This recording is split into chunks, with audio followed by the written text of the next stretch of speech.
Assalomu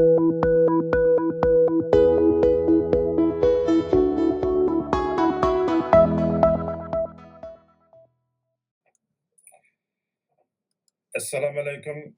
Dunyoning har qaysi joylarida yashayotgan barliq qarindoshlar, hurmatli ko'rmanlar, hammanglarning shu vaqti xayrli bo'lsin. Men Amerika Uyg'ur Akademiyasidan Fayzullah. Amerika Uyg'ur Akademiyasi qurilgandan buyon Uyg'urlar duch kelgan masalalarni dunyoga anglatish uchun Amerikadagi davlat institutlar va hukumat organlari darhol faoliyatlarni olib berish bilan birga yana Amerikada va dunyoning boshqa joylarida yashayotgan Uyg'ur qarindoshlarimizga foydali deb qaralgan mazmunlarni leksiya suhbatlarni o'rlashtirib kelgan edik. Shuning davomida oldingi oyda biz Amerikadagi suhbatlarni doktor Gulnaz Abduqodirning qizg'in qo'llashi bilan iqtisodga oid bir yurishlik leksiyani boshlagan edik. Oldingi qatimki bu birinchi qatimlik leksiyada doktor Gulnaz xonim Amerikada pensiyaga tayyorlik qilish, pensiya puli, boj va ijtimoiy farovonlik degan temada nurg'un ma'lumotlarni so'zlab bergan edi. Iqtisod deganimizda bu insonlarning kundalik hayotida intayin muhim. Menimcha boy bo'lishni o'ylamaydigan hech qanday odam bo'lmasligi kerak. Endi maosh bilan boy bo'lib bo'lmaydi. Albatta, shuning uchun biz Uyg'urlar maoshni oylab deb nihoyat yaxshi atab ekanmiz. Chunki u maosh shu oyda tugaydi. Asosan bundan eshinchi bo'lmaydi. Endi undaqda qanday qilganda boy bo'ladi. Ben yakında şu Forbes jurnalining bir statistik ma'lumotini ko'rib qoldim. Buningda 2024 yildagi 2780 milliarderni shularninki ishlari bo'yicha turlarga ayirganda birinchi o'rin turgani shu mablag' sag'ishlar bo'lganda 15% milliarder, ya'ni 427 milliarder shu pul muomala va mablag' selish bilan pul topgan. Ham qolganlar yana texnologiya shirkatlarining xo'jayini, anandikin yassimichilik shirkatlarning xo'jayini Elon Musk o'xshash. Yana shunaqli boshqa kiyim-kechak va boshqa mol sotish shirkatlarining xo'jayinlari bo'lib, mushularni 50% milliarderlarni tashkil qilgan. Bundan shu mablag' solishning intayin muhim ekanligini, ya'ni boy bo'lishning asosiy bir yo'l ekanligini ko'rib olib bo'ladi. Bugungi shu ikkinchi qatimliq leksiyada doktor Gulnaz xonim bizga odatdagi mablag' solish hamma odam uchun boylik yaratish degan temada leksiya so'zlab berdi.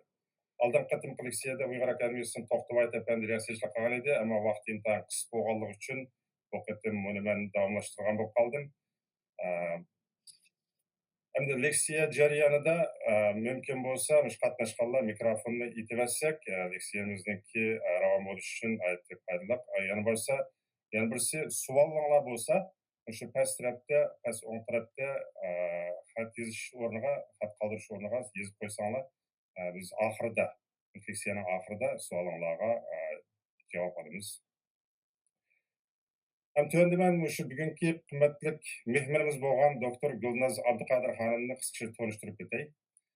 Gulnaz xonim 80-yillarda, yana oldingi asrdagi 1980-yillarda Amerikaga kelgan. Amerikada 40 yillar atrofida bo'lganda, dastlabda Amerikaga kelib, Kaliforniya shtatining Davis sho'basida yezikilik iqtisodshunoslik bo'yicha, keyin Florida universitetida yemaklik va boylik iqtisodshunoslik bo'yicha qo'sh magistrlik unvonini olgan. Keyin Florida universitetida 93-yili doktorlikni olgan. Dastlabki 10 yillik shu Dünya Bankası ishlash jarayonida, ya'ni iqtisodshunoslik Dünya Bankası ishlash jarayonida Xitoy, O'rta Osiyo va Sharqiy Yevropadagi nurg'unlagan mablag' solish turlariga qatnashgan, uni nazorat qilish, boshqarish, xatar baholash tadqiqotlar bilan shug'ullangan. Keyingi shu 2000-yildan o'tgan yil pensiyaga chiqish bo'lgan aralıqda 23 yillik xizmat jarayonida yana Edward Jones, Citigroup, Wachovia Securities, Wells Fargo Advisor degan shu dangliq Amerikadagi cho'ng iqtisod firmalarida nurg'unlagan xizmatlar bo'lgan, ya'ni moliya ijroiya amaldori, yuqori darajali moliya maslahatchisi qatorliq vazifalari bo'lib, moliya plan va analizi, mablag' boshqarish, xatarni baholash va boshqarish, mablag' solish strategiyasi, nazorat qilib boshqarish, iqtisodiy tadqiqot va analiz, moliya andisini bekitish, xaridorlar bilan bo'lgan munosabatni boshqarish, cho'ng turlarni, ya'ni proyektlarni boshqarish qatorliq xizmatlar bo'lgan. Hem şu hizmet jarayonida yana qonuniy jihatdan, yana qonunga bo'ysungan asosda o'zininki kasbiy kasbini taraqqiy qildirish uchun yana nurg'unlagan imtihonlarga qatnashib, S9 yani odatdagi aksiya setish nazoratchisi, yani S10 odatdagi aksiya setish nazoratchisining 9-10 darajalari, andan keyin odatdagi aksiya vakili 7-ci nurluq. Ondan keyin birlik kelgan mablag' selish maslahatchisi imtihonlarniki 63-65 yillardan o'tib guvohnoma olgan. Shundaqla hayotliq va sog'lomlik sug'urta ijozatnomasini olgan. Şu jarayonda Gulnaz xonim to'xtamasdan Amerikadagi shu nurg'un joylarda mablag' selish, turlarni boshqarish, moliya analiziga oid mazmunlarda nurg'unlagan leksiyalarni bergan. Unda bo'lsa Gulnaz xonim, endi so'zni sizni anglayli. Qani unda bo'lsa leksiyani boshlab olsak. Assalomu alaykum, Fayzullo efendim, yaxshimi? Assalomu alaykum. Mablag' silish to'g'risidagi ikkinchi leksiyaga xush keldinglar. Bugun biz odatdagi mablag' silish orqali boylik barpo qilishninki asosi ustida izlanamiz. Masalan, mablag'ning turi, ziyonga bardoshlik berish va mablag' silish nishonini moslashtirish qatorliq muhim uqumlarni o'z ichiga olamiz. Bu asosiy ideyalar unda sizningki yaxshi moliya bilimdan xabardor bo'lib, moliya qaroringizni to'g'ri chiqishingizga va shu to'g'ri xabar fikringiz bilan vaqtninki o'tishiga ergishib boylig'ingizni qandoq oshirishga bu yordam bo'lishi mumkin-da bugungi so'zlayotgan leksiyalarimiz. Endi bu nurg'un odamlar so'rashi mumkin, zodi mablag' silish degan nima deb. Mablag' silish sizningki o'zingizning pulingizni ishlatib texmo jiq pul tepish maoshdan boshqa. Maoshdan kirgan bir muqim kirim, endi siz o'zingiz bankaga qo'ygan pullarni qo'yib texmo jiq pul tepish. Bu sizningki pulingizni vaqtninki o'tishiga ergishib qimmati oshiriladigan yoki kiradigan davomli kirib turadigan yoshirin kuchlari bor mulklarga silish orqali amalga oshirish. Meningki 30 necha yillik shu aksiya bozoridagi xizmat qilish, o'zimningki mablag' silish tajribam orqali shuni bilib yetdimki, mutlaq ko'p qismdagi odamlar qandoq bir aksiya birikmasini qurishni bilmaydi ekan. Mutlaq ko'p qismdagilar deganlarim Uyg'urlarimiz, Amerikaliklarni deyapman-da. Ondan qachon elib, qachon setishni, nimani elib, nimani setishni, qancha pul bilan bozorga kirishni hech qaysida xabari yo'q ekan. Bugungi leksiya orqali bugun biz shularni bir qur takrorlab o'tsak, balki sizlarningki mablag' selishinglarga yordam bo'lishi mumkin. Hemen dahi slaydni boshlamabman, slaydni kirgizib qo'yay.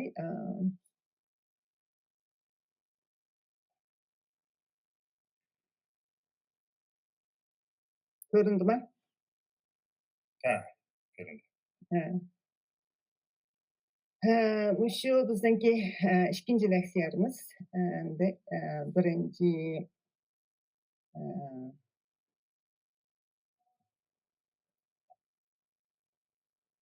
bunlar chiqdi, ko'rinadi-da. Ha, chiqdi.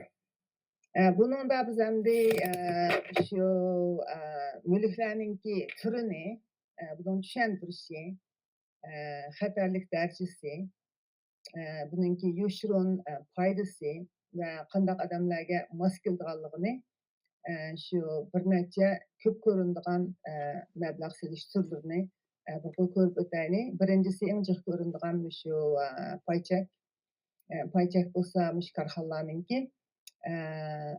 şahsi karxanlarınki özlerinki payçıkı boldu. Bularmış aksiya bazağı sılıp, şu yerden başqalar hemmisi şununki paylarını alınız. Bu paylarını alğancaqda sizin şu şirketninki bir ilgisidek bolsuzda, qançılık payınız bolsa şunçalik ilgisi bolsuz. Bununki xatarlik dərəcəsi juqur oldu. Onunkin yoşurun kırmımı juqur. Bu bolsa şu uzun müddətlik məbləğ saldığı adamlar üçün maskildi. Ondan zayım. Zayım bolsa bu bir qarz yoki hökumətninki, Amerika doğankimiz Amerika hökumətininki yoki şu corporate karxanlarninki bularınki nemisi qarz pulu. Bunun üçün siz pulunuzu ular qarz versiz, ular sizge muqim bir ösüm pul beridi. 2%, 3%, 5% degandek. Bununkimi xatarlik dərəcəsi tövən yoki o'tirhal şirkətnin ahvalıga qarab, şirkətlərni AAA, BBB, CCC deb da bahalaydı. Uq yaxşı şirkətlərni AAA, 3A qılıb. Şundan oxşaş bununki maskildiği adamlarmı asas cihetdən kırım izləydiği adamlar, aylıq kırımını izləydiği adamlar, her ayda kırım kırıp dursa pulun ösmüsün meyliyle, özünde kırım qoşunca.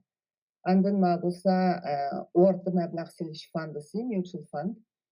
Bu mutual fundu nima desanlar, nurgun pay çeklerini ya bunun zayımlarını bir toplap bir grup qılıp bir fond kurup qoyğan. Bunu bir professionaller, kəsbi adamlar başqurudu, elib setib. Siz bunundan bəhrəman bolsunuz. Bununla köp xillikni izləydiği adamlarga maskildi. Bununki xatarlik dərəcəsimi moderate, o'tirhal chiqadi. Ondan commodity, tovar. Tovar bolsa andaq nima deymiz, əmili mülklərdə məsələn altın, kümüş, ya bo'lmasa bu yezilxininki mahsulotlari, buğday, qo'noq, po'choq degandek. Bununkimi xatarligi juqur. Kirim kirishimi, o'sishimi o'xshamaydi. Balnonki o'xshamagan molga qarab. Bumi shu haqlar ko'p xillikni solmaydiganlarga muvofiq keldi. Ondan u uy mulkni o'tkazib tutma, uy mulk va uy mulkka uyliklarni elib bundan kirim har oyda kirim ijro kirimisi yamsi vaqtning o'tishi bo'yicha uning qimmatligi o'sganlik o'sish bilan uning pulingizning qimmati o'sish. Ondan cryptocurrency hozir yaqindan yog'i chiqayotgan bu bir raqam pul. Bu blockchain texnologiya orqali qilgan buningki xatarligi nihoyat yuqori. Buningki yoshirin kirmimi yuqori. Bu bir hayonkashlikka kiradigan bir xil mablag' silish usuli. Menimcha bo'lsa mutlaq ko'pchiliklarga ancha mos kelmaydi. Chunki bu hukumatninki, Amerika hukumatiningki boshqurishiningki sirtida. Ondan avvalgi ko'rganlarimiz hammasi odat ko'p ko'rgan mablag' silish usullar. Ondan yana nurg'un xalqlar ko'rmagan, anglamagan, masalan Unity Investment Trust deydi. Bu bo'lsa bu mutual fund o'xshab ketadigan. O'xshab ketadigan buni shu oldin ola bir paket qilib qo'ygan. Ya paychaklardan zoyimlarni birga qilib qo'ygan. Buningki vaqti bor, masalan 2 yillik, 3 yillik, 5 yillik degandek. Buningki xatarlik darajasimi o'tirhal. Shu 3 yildan yana pulninki bekargacholik emas, cho'qib pulingizni 2-3 yil tutib turishingiz kerak. Baldir chiqib kelsangiz pul yuttirishingiz mumkin. Endi market linkida note degan bir nima bor, bu bozorga bog'langan bir xil qurilma. Usuli bu bo'lsa buningki ifodasi bozordagi bir xil ko'rsatkich fondlarga yoki cho'ng bozorlik, kichik bozorlik degandek kichik shirkat, cho'ng shirkatlarga bir guruh bog'lab qo'yganda, buningki xatarligimi o'xshamaydi. İchidagi mazmuniga bog'liq. Buningmi vaqti bo'ldi 3 yillik, 5 yillik degandek. Bu shu odamlarninki shu bozor bilan topgan kirmi bozorga bog'liq shunga, ammo o'zi bevosita paychaklarni ilib setib qilolmaydiganlar shundaq bir qilib qo'ygan bir paketning ichiga pulni qo'yib qo'ydiganlarga mos keldi. Ondan certified deposit CD deymiz Amerikada, bu bo'lsa shu bankada qo'ydigan muddatli bir pullar. Buni odatda mablag' silish sohasida mablag'ga hisoblab ketmaydi, mayga qo'yib qo'ydim. Chunki 23-yildan boshlab Amerikada pulning o'simini o'stagandan keyin bu CD'larninki o'simimi xeyli yuqori bo'ldi-da. Yuqori bo'lgandan keyin xalqlarga jiq pullarni qo'ydi, ammo hozir pulning baholashi tuvanlashgan sari bu o'simnimi federatsiya hukumatninki tushiryotidi. Mesela oldin xatning uchi bir qatim tushadi, 0.25. Uni oldi 2 qatim tushagan. Ama uzun yilning oyog'i bularninki ifodasini aytdi nachar. Faqatla qo'ygan pulingiz pul beti hech qanday o'smay turgan. Shu bo'ldi bir ozroq yaxshi bo'ldi. Ham bundan keyin qanchalik yana kelasi yil yana 2 qatim o'simni tushirdi deyapti hukumat jihatdan. Shuning uchun yana birisi fixed annuity. Kendiki 3 mahsulot fixed annuity index variable degan. Bu bir nima desak bo'ldi, bu bir sug'urta mablag'lari. Sug'urta mablag'lari bular pensiya puli o'xshab ketadi. Odatda siz shu IRA, 401k'larga pulingizni qo'shtirib qo'ygan bo'lsangiz, mana qo'ysangiz bo'ldi, chunki buning chekimi yo'q. Ammo buni 59-20 yoshgacha saqlashingiz kerak. Undan burun chiqarib olsangiz, IRS Amerikaning hukumat 10% jazo qo'yadi. Undan keyin bu mahsulotlarning 3 yil, 5 yil, 7 yil, 10 yil degan cheki bo'ldi. Shu chekining ichida chiqarib olsangiz uning jazosi bor. Fixed annuity degan shu tepidagi CD ga o'xshab ketadi. Bir muqim nima bergan o'sim persentini beradi. 3%, 5% deb. Ondan pulingiz yutmaydi, bozor bilan hech qanday munosabati yo'q. Meni bozor deganim aksiya bozori, bu yerda. Aksiya bozor bilan hech qanday munosabati yo'q, pulingiz midirmaydi. Shundoq, ammo 59-20 yoshga kirgan chog'da siz 3 yillik chekim bo'lsa-mu, agar siz 50 yoshga kirgan bo'lsangiz, 3 yil to'shqanda 53 kirgan bo'lsangiz, olib chiqara olmaysiz, chiqarsangiz jazo puli bor. Ammo 60 kirgan bo'lsangiz, 3 yildan keyin olsangiz bo'ldi, chunki sizning yoshingiz to'shqanda. Undan yana bir xil indeksdan shu S&P 500 deyilgan bog'langan. Buningki ya boshqa shunday ko'rsatkichlarga bog'langan. Buningki ifodasi shu ko'rsatkichning ifodasiga bog'liq. Buning boshqa vaqtgacha cheklim bor. Variable degan o'zgarishchanlik annuity. Uning ichidagi tarmoq hisobati mutual fondlarni shu aksiya bozori bilan bog'liqlik, shuning uchun uningki ifodasi o'xshamaydi. Gayjili yaxshi, gayjili yomon. And then REITs, Real Estate Trust. Bu bo'lsa har xil uy mulklarni bir package qilib buni bir maqsad qilgan, bunga mablag' solsangiz uy olgan, bir uy olish uchun masalan Allergy var bende. Kışlık allergy. Bir öyle için nurgun meblağ ketidi. Ama real estate trust alsanız bunun az meblağ bilen kirib o'xshash real estate'ni alalaysiz. Bu birisi. And then precious metal. Qimmat metallar. Altın, kumush degandek. Bunun packajlari var, shundaq mutual fundga o'xshash. O'zini olsangiz bo'ldi, ya ras oltin, kumushni ilib pul qo'ysangiz bo'ldi. Bularninki xatarligi nihoyatda yuqori. Ham bozor bog'liq bularninki ifodasi. Hedge fund bo'lsa, bular nurg'un bir har xil murakkab strategiyalarni ishlatib yuqori foyda keltirgan bir xil mablag' selish usulida buningki xatarligi nihoyatda yuqori. Bu odatda odamga mos kelmaydi. And then private equity bo'lsa shaxsiy kompaniyalarga mablag' selish uning xatarligi yuqori. Qayta pulingiz qaytib kelmasligi mumkin, ammo uningki yoshirin kuchimi qaytib kelishi nihoyatda yuqori.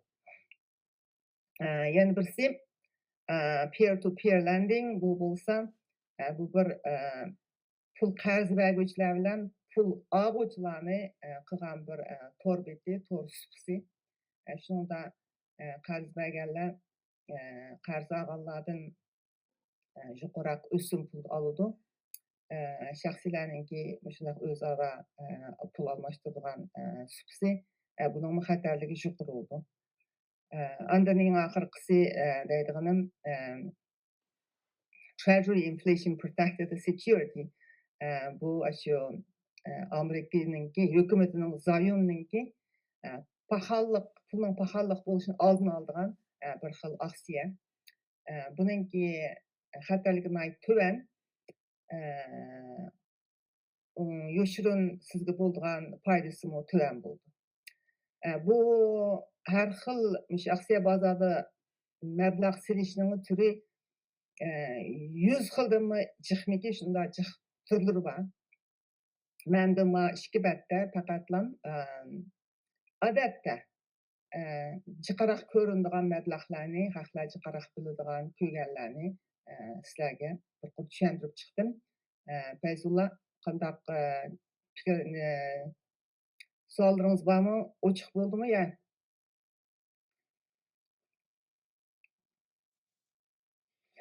Önünüz chiqmadi. Fayzulla, önünüz chiqmadi. Rahmat. Mishad, men bir savol so'ray. Bu nihoyatda ko'p turlar ekan. Ham sizda buni nihoyat bir qismi hammasi emas dedingiz. Haqiqatan buningdan ba'zilari nihoyat ko'p mablag'ni talab qiladigan, ba'zilari oz mablag'da boshlig'i bo'ladigan, ba'zilarininki xatarlik darajasi yuqori, ba'zilarining tuvan har xil variant ekan. Endi Mishada menimcha Uyg'urlarda nurg'un 100 minglab yoki millionlab mablag' solaydiganlar az bo'lishi mumkin. Masalan, ba'zilar 5 ming, 10 ming yoki 20 ming dollar bilan mablag' sepaqay, ammo pulim yo'qolib ketmasa deganlar bo'lsa, mushu turlardan qaysini tavsiya qilasiz? Buningda qanday boshlash, qanday rasmiyatlarni qilish kerak? Okay.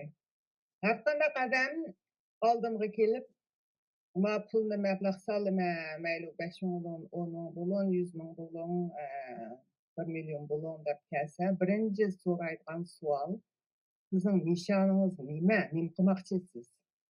Qanchalik vaqtingiz va mablag' solganda? Shuni so'rab bunday qilishimiz kerak. Siz agar men shu 1 yillik 6 oylik qilmay desangiz, bankadagi sediga qo'yib qo'ygangiz eng yaxshisi. 6 oydan keyin har qanday mablag' solsangiz, u mildirab turgan narsa bo'lgandan keyin uning hech kim sizga 6 oylik pulingiz o'sdi, 1 yillik pulingiz o'sdi deb kafolat qilolmaydi. Agar sizningki uzun muddatli bo'lsa, 5-10 minglik qo'yma uzun muddatli desangiz, IRA'ga qo'ysangiz eng yaxshi. IRA'da elektron to'lovlar 7 ming, elektron chiquvlar 8 ming. Uni shu pensiyaga chiqish uzun muddat turadi. Unda bo'lgan keyin ishingizga bog'liq ham. Birincisi sizinki nişanınız nime? Ondan keyin şu ziyanga bardoshlik beradigan qanchalik qandaqsiz? Ziyandan qo'rqamsiz, pulingiz tushib ketsa, kecha uxlamaydigan odammi yo bo'lmasa uzun muddatli bo'lsa bo'ladi demsiz? Anken vaqtingiz qanchalik? Andın zaten siz bu pulni nima qilmoqchi mablag' silib. Mablag' solgandan hammasiniki bir nishon bo'lishi kerak. Nima uchun solingan, nima qilgan pul bu? Pensiyaga ishlatilgan pulmi yo 2 yildan keyin ishlatilgan pulmi, 5-6 yildan keyin ishlatilganmi yo 10 yil, 20 yildan keyinki. Shuni aniqlash, so'rash kerak-da birinchi. Uni uqqandan keyin ha, seninki ahvolingga ma bo'ldiki, a bo'ldiki deb tavsiya qilsa bo'ladi. Bu vaqtlar mening $5-10, $10,000 bor, ne qo'yma desangiz, mana qo'y deb kelamaymiz. To'g'ri. Endi shu turlarni tanlash bir masala ekan. Boyadan siz CD dedingiz, mana bu Certificates of Deposit degan. Bu shu qarorlik pul amonatning bir xili ekan, endi so'zingizdan qaraganda. Ham buningda masalan ba'zilar mushu pulimni men yo'q deb qo'ymasam, ammo bir mushu ishni boshlag'icha mushu pulim bir bankda turgan bo'lsa, masalan $100,000 pulim bor, $50,000 pulim bor deydiganlarga mening sal mos kelganda qiladi. Mushuning endi masalan hozirgi sharoitda mushu CD'ga beradigan o'simi 4,7dan 5% atrofida ekan. Undaqda 100,000ni ma'lum mazgilga qo'ysa, qilib qo'yilib qoldi ekanda. Mushuning azroq bir tushuncha bersangiz, buning qandaq yaxshi taraflari bor, qandaq nachar taraflari bor degan. Uningki yaxshi tarafi va CD'lar odatda bankadagi men dedim-ku, bu mablag' silish turiga kirmaydi deb. Biz mablag' birikimiz qilgan chog'da bu CD'ni cash hisobida ko'ramiz. Cashning guruhiga kiradi. Odatda naqd pul. Bunun yaxshi tarafi FDIC insured, buningki sug'urtasi banklarninki har biri 250,000dan. Agar bu banka o'rilsa, vayron bo'lsa, 250,000dan tuvan pulingiz bo'lsa, butun qaytarib beradi sizga. Muqim o'simi bor. O'simi hozir oldingi kuni ya'ni tushiryapti, 0,25 tushadi. Bu Markaziy banka, Amerikaninki Federatsiya Markaziy bankasi. Kelajağın 2 qatim tushirmasaydi. Shunga 1 yillik, 6 oylik olsangiz shu muqim 4% necha beradi. Shu pulingiz vaqtida qancha qaytib kelganini qo'yganchigingizni bilasiz. Uning yomon tarafi bu davomliq bundoq bo'lmaydi. Uzun yilning oyog'i 0,5%, 0,2% deyiladi. 5 yillik qo'ysangiz shunchalik pulingiz shu ketib turadi. Ammo oyoqda pulning baholashi o'sayotgan sari pulingizning soni o'zgarmagan bilan pulingizning kuchi o'zgidan ozlab ketgan, ojizlab. Burunqi $1, hozirgi $1 bilan teng emas. Burunqi $1 oldigan narsa hozir ololmaysiz. Shuning uchun uning yomon tarafi u. Bu bir yildan o'zi aksiya bozorida qancha o'sdi? 15%mi? 13%, 20% qo'ygan yerlarga banka qo'ygan bo'lsa, shu 4-5% turib, ajillarda bo'lgan bo'lsa 0,1%, 0,2%. Lekin buni shu muhlat turishdan burun olaman desa, buning jarimonasi bor, shundaymi? Shunday. 3 oylik o'simini tortib oldin ola. Buni qanday qilib desangiz, banklar sizdan pulingizni elib, sizga 4% o'sim berib qo'yib, bu pulni olib turib, o'zi boshqa yangi chuqurroq qaytagan yerga mablag' soldi, u pul banka turmaydi u yerda. Shu qaraq pulni tepib, sizga 4%ni berib qo'ydi. Bo'ldi, rahmat. Unda bo'lsa keyingi mazmunga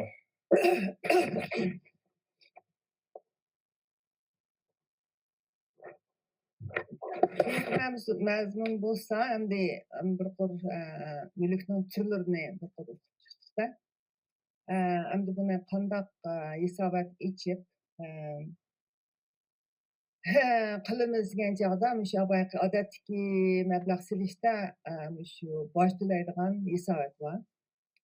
Bu bo'lsa, shu buning chekimi yo'q, qancha pul qo'ya olsangiz qo'yasiz, million, 2 million, billion degandek. Endi Amerikada yaşasanız her yili onundan kirgen paydası ve ösümlerini 4-nji aýynyň 15-inde baş töleýsiz.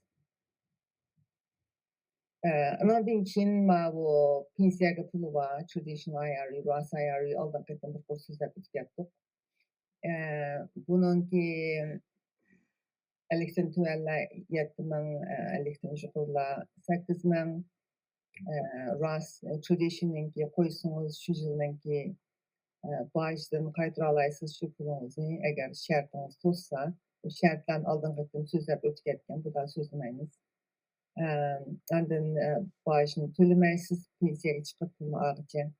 Roth bolsa bu hazır goýgan wagtyňyzda baýdan paýdasy ýok, amma pensiýaga çykyp algan çagda ýani baş tölemäýsiz, oturlukdan baş tölemäýsiz. Bular hemisi pensiýa puluga kiridi. Ondan 529 plan. Bu şu Amerika hökümeti çykargan bir hyl bollarynki Ali mektep okuýdygan bir hyl hesabaty. Bunun baş tölemäýdi. Her ýyl goýdygan çeki bar. Okşamagan ştatlar okşamaydı. Virginia'nınki 14.000 daýma. Bir betimde 5 ýyllyk bırak goýa alaýsyz. Ondan şu ştatnynki baýdan gaýdyra alaýsyz. Patriasiýanyň baýy emas. Ondan bununğa şu ertegun ballarynki okuş bedeli, depter kalem, ýatak tamaklarga töleseňiz, bu pulny çykargandykin baş tölemäýsiz. Meselen ýeňi bal bolgan bolsa, ýeňi bal tugulganda bu balynki 18 ýyllyk wagty bar. Meselen ata ýaşatanlar her aýda şu balynki Social Security çykandykinler bar Amerikada. Müştak bir accountyny içip, hesabatny her aýda goýup goýsa, az-azdan goýsa, bu bala 18 ýaş kirgiçe mektepde tölegedek pul çykyp kalkanda, şondan bu bal çoňalgan çagda atasy özüniň ýerden çykyp mektep töleýän dep awramaýdy.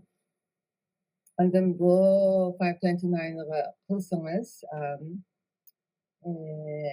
her kandak mektepde bagyl boldy. Şahsy mektepdimi ýa-ki ştat mektebini okuşyp bagyl boldy. Ondan ýene 529-nyň prepaid plan dep ýene birsi bar. O bolsa bu prepaid plan şu bir ştatnyň kygyny şu. Ştatnyň kygyny bununğa pakatlam siz muş ştatnyň, meselen biz Virginia'daki ali mekteplerninki 1 ýylky okuş bedelinki, okuş bedelinki kıymetligini hesaplap ýyl tugulgan ballara şu pulny töläp goýsyz. 5 ýyllygyny töläp goýsaňyz, şu beti bu bal 18 ýyl çoň bolup 18 ýaş kirgenden kin şu Virginia mektebine barsa, tugulgan wagtydaki şu wagtydaki bedelini töleýdi. Ýyl boýu ýamançyk öskep bardygy, meselen özüňiň şu balam biz 3 ýyl şundaq goýup goýgan. Many mykıgan bu her ştatnynki özüninki nemesi bar. İşte mutual fund company'larçı meblag seliş institutlar bular başgurdu Virginia'nınki American Fund, Maryland'ınki T. Rowe Price, işte hem ştatlaryň okşamaydy. Biz işkelisini kantyk 3 balga hem manyndan American Fund'ınki meblag seliş ýene birisi okuş bedelini baldyr töläp goýdygan we ştat kygan 529 plan. Işkelisini kısak, işki balymyz ştat mektepde okudy. Olaryňky şunday ýaxşy, şu wagtda tölgen pul bilen okup aldy, hiç gandaq ýemlikden çykandy. Ama 3-nji kızım Harvard'a barganken bu şahsy mektep. Şahsy mektepde bu ştatnynki kızan puly bolmaýdy. Şuni äsli burun kança goýgan bolsaň, şunki ýyldyki CD'ninki ösüm boýunça sizge gaýtyrdy. O ýyllarda CD'laryň ösümine aýt tutan 1%, 0.5% o pul hiç ganda ösmedi. Amma maňa meblag sagan pul şunday ýaxşy ösdi. Şonuň bilen bir üçinki birisi ýarymydy, birisi annuity'sini işletip aldık. Yan bir isabat annuity, abay sözler ötükletip uçkul annuity bada bir sufatlar nasılar. Bunun baş dülmey. Bu mesela siz maaşınızca naydı juk var. Buradan keyin toşkudup buldunuz, toşkuz buldunuz. IRA'ga salaytınız toşmaydı. Onun için annuity koyuşunuz gerek. Bunun şu maaşı jukur 45 yaştan 40 yaş vaxtıda adamlarınki maaşı en jukur vaxtlar buldu. Şirketler uzun işleyenler. Şu vaxtıda sizmiş annuity koyuyorsunuz. Bunun ösüşü kaçan siz 59-20 yaşa pensiya çıkan ağıtı baş төлемейсіз. Qanchalik qo'ysangiz bo'ldi, buningki cheki yo'q. Tushuncha Rahmat. O'sha yerda siz tafsil to'xtalib o'tdingiz. Bu ikkisini o'tgan qatimda traditional IRA va Roth IRA o'tgan qatim so'zlab qo'yganmiz. Ko'pchilik yaxshi biladi deb o'ylayman. Ammo shu 529 bilan deganda shu o'quvchilar qo'yilganda buni mana tafsili Virginia, Marylandning ahvolini yaxshi tushundingiz. Ammo shunda bir savolim, shuningga maosh olayotganlar maoshdan bevosita shu 529 ga pul qo'yishni talab qilsa, u pre-tax bo'lib shunday shaklda pulni qo'yib bo'ladimi yoki bo'lmasa post-taxdan keyin maoshni qo'ygandan keyin aniq shu nimaga qo'yish kerakmi? Anadan keyin closing qilganda masalan bolalar maktab bitirib oldi, ishlar tugadi, ammo bu account pul eshib qolsa, buni ilib olganda buning jarimonasi va'da qiladi shu qandaroq. Buni maaşdan keyin, bojdan keyin pul. Maaşni bo'lgan keyin qo'ysiz, ammo boj o'skunni 10 ming dollar qo'ysangiz, masalan, 1 yosh bola 1 yosh vaqt bo'lgan bo'lsangiz, 18 yoshga kirganda 50 ming bo'lsa 40 ming o'sgan pulga to'lamaysiz bojni, ammo bojni faqatla to'lamaydigan yeringiz shu qualified distribution deydi. Qualified distribution degan qayerga ishlatsangiz boj to'lamaysiz deganda bolalarninki o'qish bedeli, yotoq puli, daftar qalam shular ishlatsangiz, agar uni olib bolangizga uy bersangiz boj to'laysiz, ham 10% penaltysi bor, jazo puli. Ondan 3 bolangiz bo'lsa, masalan, birisiga qo'ygan bo'lsangiz, cho'ng ishlatib bo'lsa, ikkinchisiga o'zgarsangiz bo'ldi. Masalan, men navralarımga qo'ygan bo'lsam, navramga qo'ygan bo'lsam, bu navram ishlatmagan bo'lsa, yana bir navramnikiga o'zgartib bersam bo'ladi. Bolalarchi beneficiary siz, account owner. Siz bu nimaninki boshquradigan ham shu sizningki mulkingiz bu. U bolalar faqatlam ashundan foyda olganlarda. Shuning uchun foyda nima qilganlarninkini ismini o'zgartira olasiz. Agar ish qolsa, uni chiqarib olmay, navraringizga olib qo'ysangiz bo'ldi. Turaveradi, o'sib turaveradi. Uzun mezgil davomlashadi. Hech qanday. Davomlashsangiz turaveradi. Yaxshi. Undan so'ng yana bir masala shuningda shu pulning nima qilganda buni pul qo'ygandan keyin buni shu paychek bozorda mang'udi deb o'ylayman. Unda olganda pulning ozlab ketish ahvolimi bo'ladi-da, bu riskimi bor, xatarlik tarafi. Uni o'zingiz tanlaysiz, uni ichiga paychaq qo'yamsiz, nima qo'yamsiz, andoq xatir ozlarni qo'yamsiz, xatir chuqurlarni qo'yamsiz, o'xshamagan mulklarga qo'yishingiz bog'liqda. Doimga qo'yamsiz degandakchi. Xato tanlab qolsa, pul ozlab ketadigan, yo'qolib ketadigan ahvolim bor degan gap. Agar bolni men deganda yangi tug'ilganda ichib qo'yib qo'ysangiz, har oyda oz-ozdan qo'ysangiz o'sadigan qilib qo'yish kerak. Undan o'sadi. Agar 2 yil 3 yil qolgan bo'lsa, bo'lmaydi. Bo'ldi, rahmat. Yaxshi tushuntirish bo'ldi. Ko'pincha odam 529 ni uqmaydi yoki qusimi shunga pul qo'ymagan bo'lishi mumkin deb o'ylayman. Shu liseyadan keyin qolganlar bo'lsa, qo'yib qo'ysa 18 yilga pul yig'ilib qoldi deb o'ylayman. Yaxshi so'zlab berdingiz. Pensiya qilishda 401 pul qo'yganga o'xshash. Uni shu yosh vaqtingizdan boshlab har oy oz-ozdan qo'ysiz. Bolangiz bo'lgandan keyin mana u 529 qo'ysiz oz-ozdan. Eng oxirida sizga bir besim bo'lmaydi uchun kerak vaqt. Başlaşdımı ondaq yuqori bir pulni talab qilmaydi ekan, bir 20-30 dollar, 50 dollar bilan boshqa akkaunt ochib bo'ldi ekan buningda. 50 dollar bilan kirgan bo'lmaydi chunki har bir mutual fundiningki minimum investment eng oz gaylarninki 1000 dollarniki gaylarning qanchaki 500 niki shundoq har oyda işte qo'ysangiz bo'ldi. Uni bevosita işte mesela siz Maryland olsanız Zero Price'ın bevosita account açıp shu yerda hisobot qilib shu yerda ochib qilsangiz bo'ldi. Rahmat, unda olsa keyingi mazmunga o'tsak.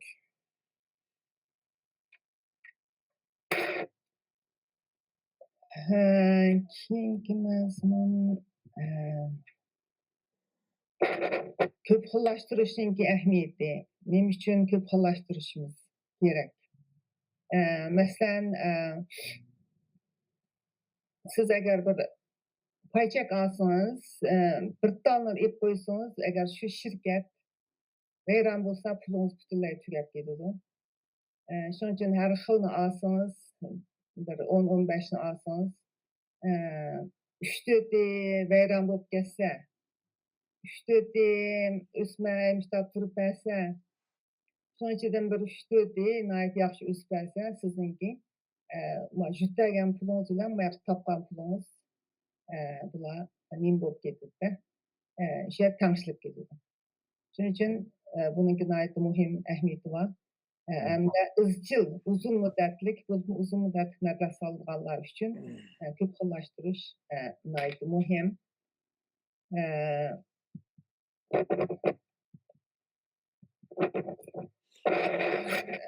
Bu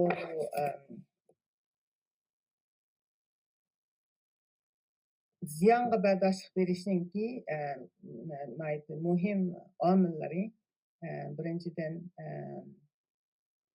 ziyonga bo'lgan iqtidoringiz qanchalik. Qanchalik pulingiz bor bankada, masalan, puldan ziyon bo'lib ketsa, 5000 dollar yo'qotib qo'ysangiz, 10000 dollar yo'qotib qo'ysangiz, siz uchun bir cho'ng yo'qotishmi yoki hech qanday sizga ta'sir qilmadi. Masalan, yosh bolalar bo'lsa, yangi xizmatga chiqqan, maoshi yuqori, bularga shu yuqori o'simlik xatarligi kuchli kerak ham yoshirun foydasi yuqorilarga qo'yish kerak. Chunki ularninki yutirsa yana uzun zaman vaqti bor xizmat ishlab tepib yutganini tepib olgan. Ammo pensiyaga chiqqanlar bo'lsa, ularninki kirimi asosiy yerdan ishlab topilgan kirimi to'xtagan. Shuning uchun bularninki bu iqtidoriy to'varak bo'ldi. Shuning uchun bular uchun ancha xatari to'varak mablag'lar silish kerak. Ondan ziyonga bo'lgan ishtihoringiz qanday? Qaylar bo'ldi, debtikam deb hamini silib men qila olmayman deb hech qanday psixik jihatdan ta'sir qilmaydigan jiq pullarni mablag' silib xatarligi yuqori, kirimi yuqori bo'lgan, foydasi yuqori bo'lgan behamal kashta uxlamaydigan odamlar bor. Qay odamlar bor, kichikgina puli yutib kelsa, kecha uxlayolmay bearam bo'lganlar bor. O'zingizning ahvolga qarab qanday mablag'ni tanlash muhim. Shuning uchun shu ziyonga bardoshlik berish bilan mablag' silishni moslashtirish bu bir ish. O'zingizni yaxshi tushunib, qanday mablag' solsiz, qanday odam zodi. Bu yoshdan kichiklarga o'xshamaydi. Gaylar bozorni tushunganlar o'zlari shu ziyonni hisoblab turib, qanday ziyon keldi, qanday foyda keldi deb kirganlar xotirjam qiladi. Agar qarisiga kirib qolsangiz, bearam bo'lishingiz mumkin.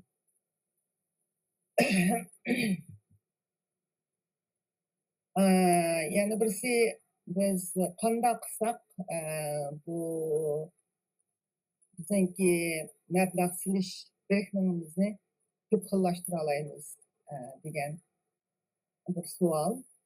Bu bo'lsa shu o'xshamagan mablag' klasslarga, turlarga paycheck, zayon, uy mulk deganlarga o'xshamagan yerlarga qo'yishimiz kerak.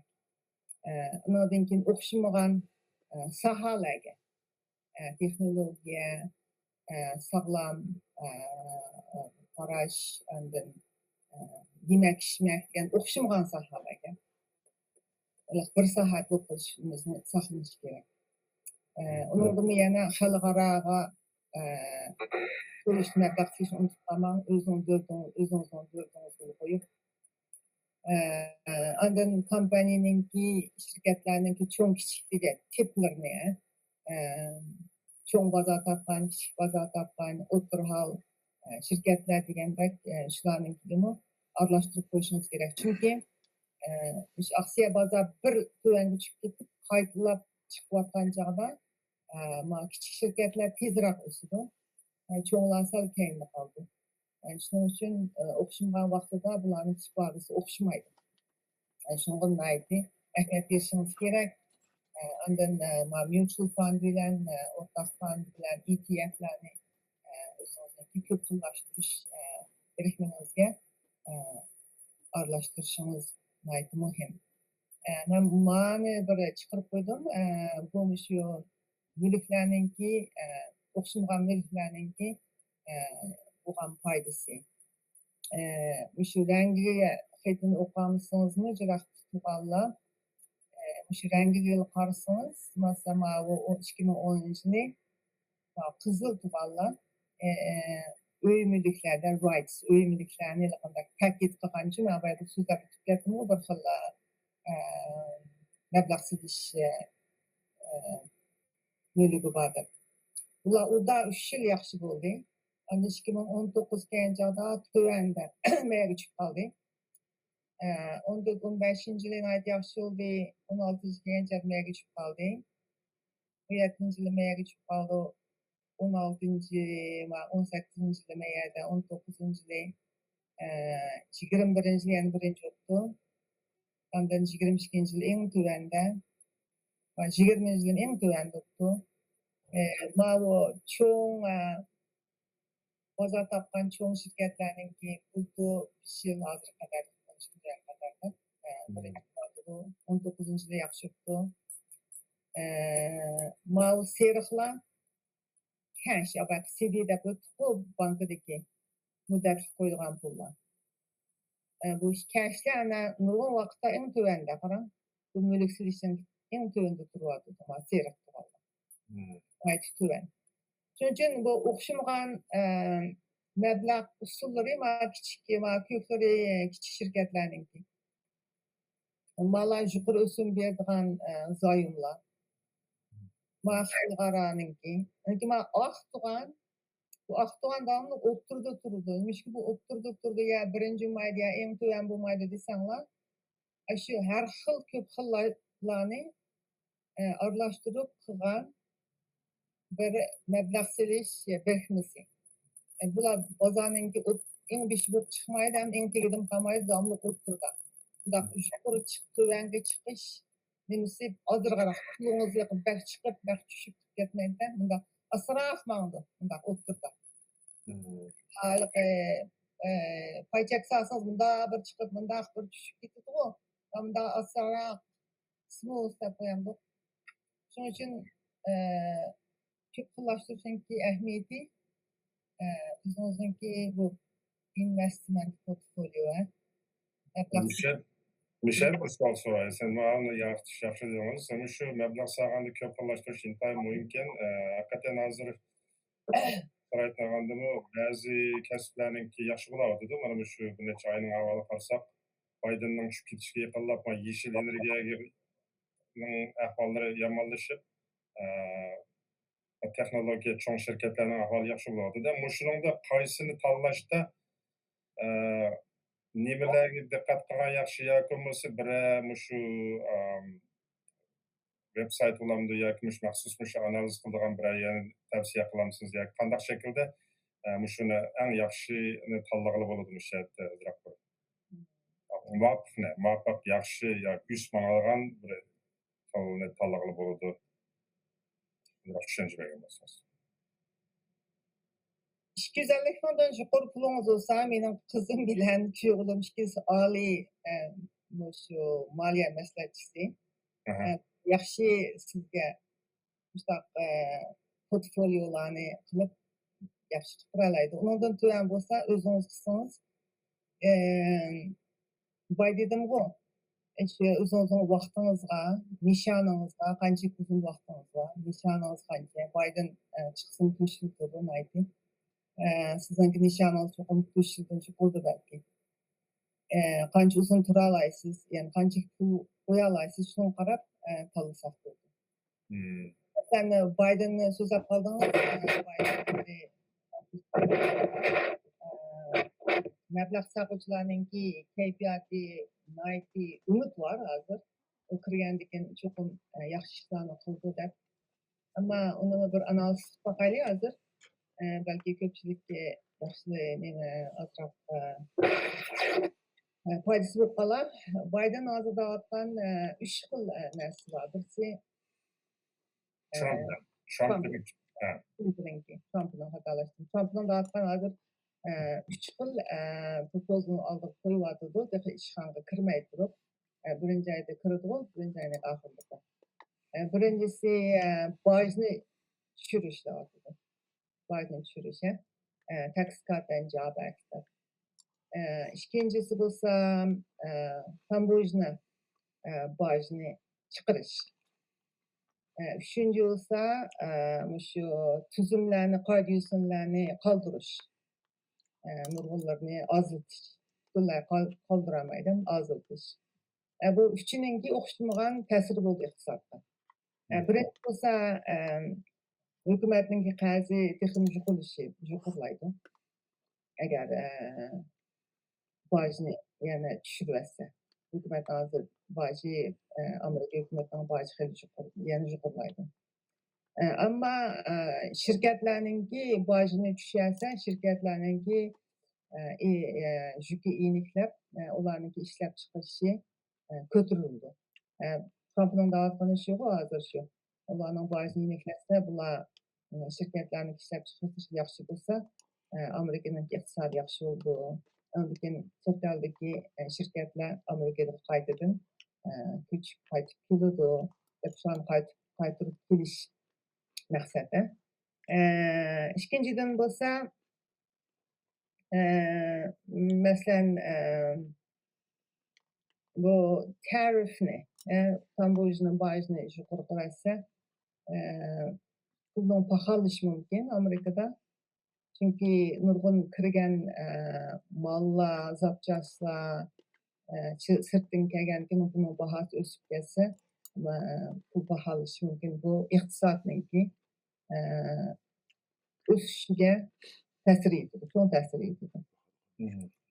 Uchinchidan, tuzumlarni ozlatsa, har xil tuzumlarni, qoida-usullarni shirkatlar uchun yaxshi. Ular erkak ish qila oladi. Masalan, Obamaning vaqtida tuzumlar eng jiq vaqt.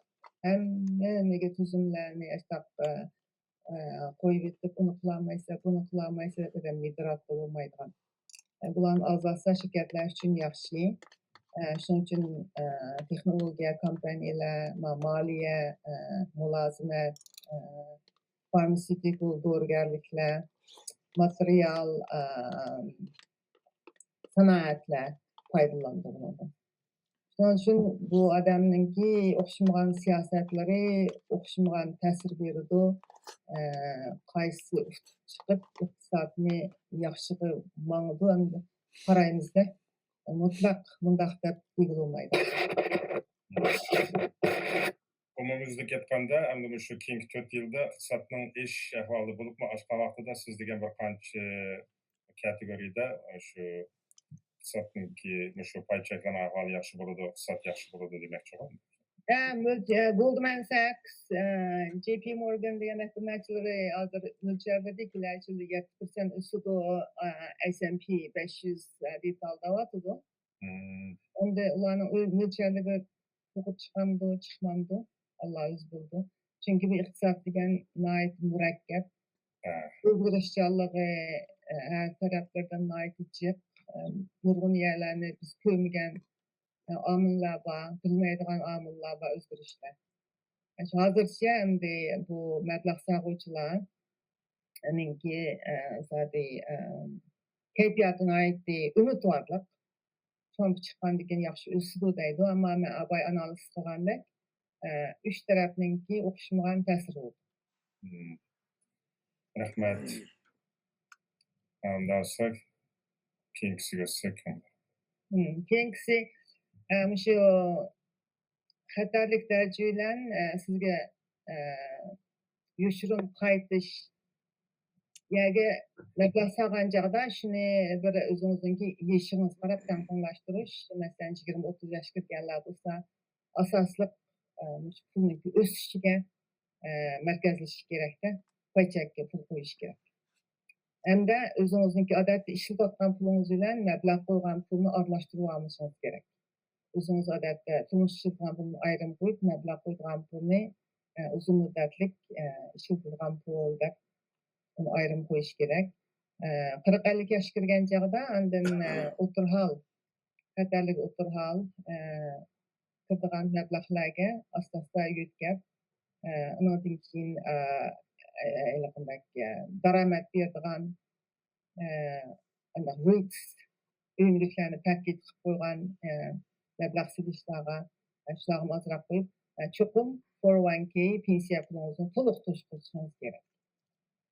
Pensiyaga chiqqandan keyin 60 dan oshgandan keyin bir umr topgan pulingizni asosiy jihatdan jutirib o'tmasligingiz uchun shu nimalarga qo'yishingiz kerakda. O'sim beradigan, daromad beradigan, pul ancha jutib ketmaydigan yoqlarga qo'yishingiz kerak. Ammo muhimi yana pulning baholishi bor yilda. Yo'q degandimi 2% pulning baholishi bor. Tunigun bozor, aksiya bozori hozir o'sdi. O'tirishda bir qarasam 700 point o'sib ketgan nimaniki Dow Jones'niki. Onunki xo'sh xabari shu hozirgi shu pulning baholishi Markaziy Federatsiya bankininki o'lchamligidan tuvan chiqibdi. Shunaqa mablag' qo'yuvchilarni umidvorlik bilan elib bozorni chiqaryapti. Bir uni oldida bir kun tushgandi. Shundoq ishlar. Shuning uchun ammo men pensiyaga chiqqan bo'lsammi, men boya dedim bu mutlaq cho'qim shunaqa qilish kerak emas. Hammadan o'ziniki psixikasiga, tajribasiga asos. Meniki 80% aksiya bozorida. Asli 20% aksiya bozorida, 80% andaq muqim bo'lish kerakdi. Men andaq qo'yib oldim. Odamlarga mushu tavsiya mutlaq ko'p sonlilarga.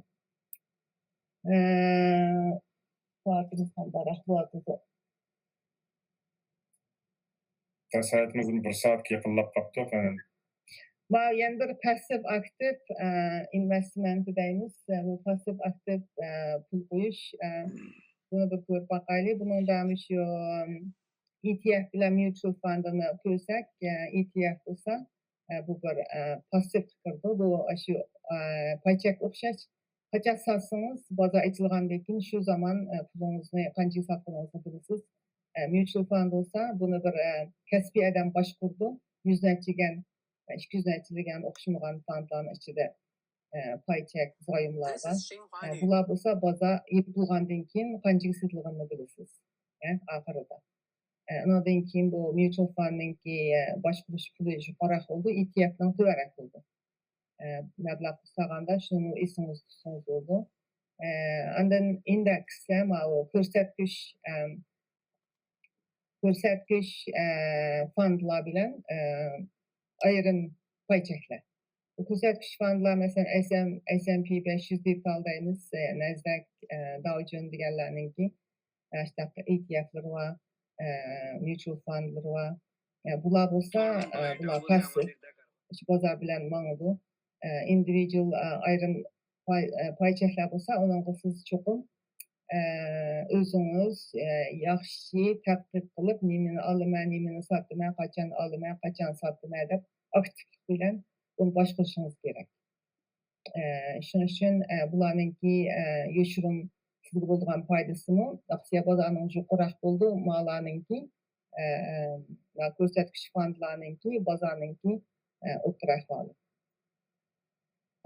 Maýakda ýene bir munçy şu S&P 500, Nasdaq, Dow Jones digenlerinki altın, neftlerninki sembollaryny goýup goýdum. Mesela siz pulunuňyzy östürmädiňiz. Amma paýçeklerini tanlaşyny bilmesiňiz, muşlaga goýup goýsaňyz boldy. S&P digen 500 Amerikadaky 500 çoň şirket. Şonuň üçin bu çoň 500 şirket goýsaňyz, bu hazır biz aksiýa bazar ýaxşy boldy, düşdi digen şu muşularny diýmiz. Muş 500 S&P 500 bilen Nasdaq, Dow Jones muşlarny diýmiz. Hemşe tuganlar. Düşdi, bazar çykdy, bazar düşdi digen muşdan getdi. Muşlarny kim üçin bular goýup goýsaňyz boldy.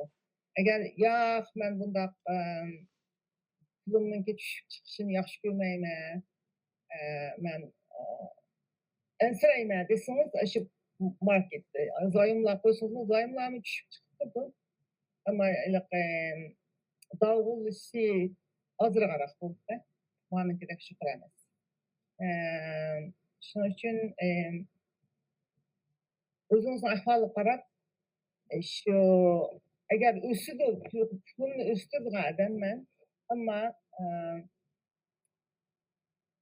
özüm näge goýuş bilmeýme deseňiz, şu ETF mutual fundlar, mutual fundlaryň S&P 500 gümüşlerimi var, ama ETF'ninkini sembollaşyp goýdum. Mutual fundlarynkini çykaramdym, çünki oşmagan şirketlerininki oşmagan sembollary okşamaydy. Onlardan kim siz şu hesap açsaňyz, bankalara barsaňyz, bankalarynki çoň bankalarynki şu meblag siliş maliýe mesleçilleri bar. Bular bolsa bize meslet bereleydi. Onda ahir size menen dädiginim eseňiz üçin tutsaňyz boldyki, meblag siliş sizinki baýlygyňyzla aşyryş emas-da. O bolsa sizinki fürsat ýaratyş, arzularyňyzy amalga aşyryş. Ondan özüňizi baýryş emas, özüňiz üçin we keyinki awlatlar üçin miraslarny erişdiriş. Çünki bu naýat muhim bir iş. Özüňiz mustaqil hatyrjam bolamysyňyz, başgalaryny ýardam kılamaýsyz. Rahmet, wagtyňyzyny toşdy. Anlaryny anlap berdiňizlerge suallaryňlar bolsa jogap berýän. Rahmet, naýaty ýaxşy sözler. Hakikaten bu bir naýaty murakkep jaryan. Hakikaten nimeni tanlaş, kaýsyga meblag seliş degендek nerselerden başkasy istegendek ýene nişan nime, kançylyk pul bar, kançylyk uzun bazarlar turala degen nurgun faktorlaryny analiz kılmagyça bu ýaxşy bir hüküm kılmak naýaty täs. Şu 11-nji aýdyn bir garasam baýky SPY degen şu $200 üstü şu wagtlarda 11-nji aýdyn şu saýlanma wagtynda 450-460 atrapynda, hazır garasam 600-ni eşipdi. Bitcoin 65 maň atrapyndan 100 maň atrapyga çykyp, hazırsa düşüp galdygy diýip 97-98 maňga. Demek ki umumyzlik şu Trump'dan kütken, şu Trump çyksa çok ýaxşy bolur degen bäzi bir kategoriýalar, bäzi bir paýçak ýa-ki şöyle bile azıcık yüzwatydy, bäzileri düşwatydy, şuňarly köpçülik şu meblag saga wagtyda bazaryň ahwaly, hökümetniň siýasatleri degендek nurgun näsler bilen özüňiň ahwalyna garap sylşyňlar lazım eken. Bugün Gülnaz hanymdan aýtjak näslerni bugün olduk. Egerde Gülnaz hanym degendek, eger $250,000 ýokary puluňlar bulup, kandak kılıp şunu aylandyryp ýaxşy pul tapman degendi bilenmeýän bolsaňyz, Gülnaz hanymyň kyzy, küýogly şu maliýe mesleçisi eken, financial advisor. Şoňa Gülnaz Hanım bilen alaqlaşsaňlar, bunyň ýaxşy bir ýollaryny tapalaýsýlar dep oýlaýmyn. Gülnaz Hanım size köp rahmet. Şuna kılıp bizimki bu ikinci katımlık diksiyimiz bir şey tügedi. Başka suallarımı yokken. Köpçülük Gülnaz Hanım yani devamlık şu xil diksiyelerini sözleydi. Üçüncü katımlık diksiyeli görüşkiçe. Hemenler aman bulunlar. Baldırak bolsun. Hemenler. Hatta para sıyığısını da yapıp koyayım. Şu meblağ silişte Amerika'da İngilizce'de time in the market, not timing market. Bu demek şu ne? Sen bazar tuğan vakti muhim bazarını ölçüp kaçan kırma diyen muhim emas diyen bir gap var. Bunun ahir dapurduğunun silah müş meblağ sağolçular. Pulunlar çıkıp gelse ensirep aldırap çıkıvamalı. Mesela 10 dollarını tip koyup 8 bin çıkıp az kok getip 8 bin çıkırvarsınız şu yerde 2 bin ziyan buldu. Çünkü çokum kok koyuş gerek. Aldın kaptırılı S&P şunda açık ne çıkı 2% 20% çıkıp gitti. Şimdi bu nemiz kaytıp geldi. Şu vakti kok çıkırvetken bolsa ziyan bulunu. Mesela Amazon'da eğlenmeden bildiğin 5. ayın 15'i 97. yılı 18 dolardan IPO çıkandı. Vakti biz mi koygan? 30 dolara çıkan çağda biz buna üsketdi. Özümüzün pulunu çıkarıp paydasını koyup koyalım dep özümüzün pulunu çıkarıp paydasını koyup koygan. Hazır kança oldu?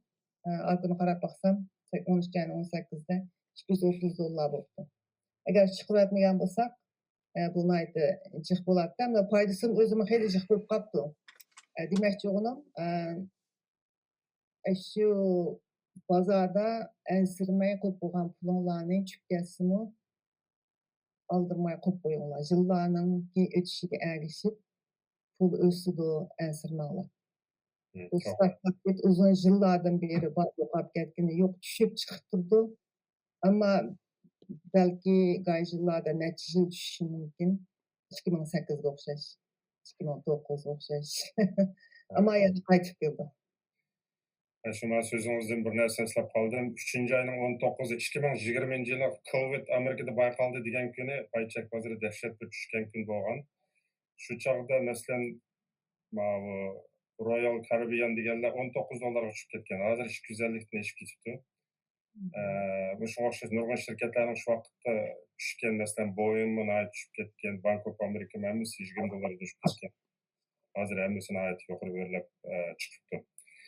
Demek hakikaten şu siz degendek Yani bunu da koyayım şimdi da yandım unuttum mesela. Şu yakın zamanda 20 yılı ben sözünü hesaplap koyup baktığımda 20 yılı Covid oldu. 20 yılı birinci ayının ikisi de Covid bulmagan marketler bazarlar yaxşı vaqtlar. Şu vaqtda 10 dollar koygan bolsanız birinci ayının ikisi 20 yılı. Bir yıl şu pulunuz 16.805 dolar buladı. 68% üstken her yılı 13% üstüde 13,8% üstü. Ama 3. ayının 23'ü S&P im tüvenge düştü. Birinci ayda 3 ayın tazı düştü. Covid oldu. 3. ayının 23'ü im tüvenge düşken günü koygan bolsanız 10 mını hazır 26 mı buladı. Ben degenim şu marketin şukur vaqtda birinci ayının ikisi de şukur vaqtda koygan bolsanız mı yana yılınızga otur hesapta 13,86%. Nerede bankada undaq ösüm var. İşte düşken vaqtda, nerede cık düşken vaqtda var, hem ösken vaqtda. Hiç kim unda en tüyen vaqtını mülçerlep koyamaydı pulunda adam yok. Şunun için şu oxşamagan vaqtda koyup dursanız bu pul bärbir ösüdü, düşüp yana ösüdü. Bu kok ketmesi bolup da ösüp düşüp ketken çağda. Çünkü isminizde çan tutsanız boldu. Eğer ödü düşüp ketkeni pulunuzun çıkarıp almanı. Özünüzün besili. Şu Covid nurgun adamda ölüp ketdi deymiz ama nurgun şu mablag sagıçılады milyon euro ketipdi şu vaqtda bu haberlerde dağıdı. Nurgun adamda milyon euro ketken. En azam vaqtda el bilip keyin öske vaqtda setip berip milyon euro ketkenler bek çıkkan. Daha vaqt mı birey badi bugün ki bütün şu sözlep bergen mezmunlarınız üçün yana bir qatim rahmat Gulnaz xanım. Salamat bolang. Keyin qatimqi leksiyani ko'rishayli. Baldir bo'lsin hammalarninki yangi yilinglarga muborak bo'lsin. Rahmat. Allohga emanet.